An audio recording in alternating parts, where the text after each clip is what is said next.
How to connect Wix to Zapier. So hello guys and welcome back to today's video. In today's video, let's teach you how you will be able to connect your Wix website into your Zapier. So what you're going to do is you're going to go to your Zapier over here and we're going to click on create. Click on Zaps.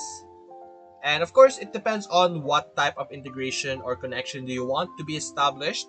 But over here, you can either type to your Copilot over here, explain what type of connection you want to have with Wix, and you could simply give the description and it will give you a workflow that will automatically allow you to do that. So if you don't want to do that, you could also click on the trigger over here and you could search up Wix over here, and then you will be able to see Wix platform.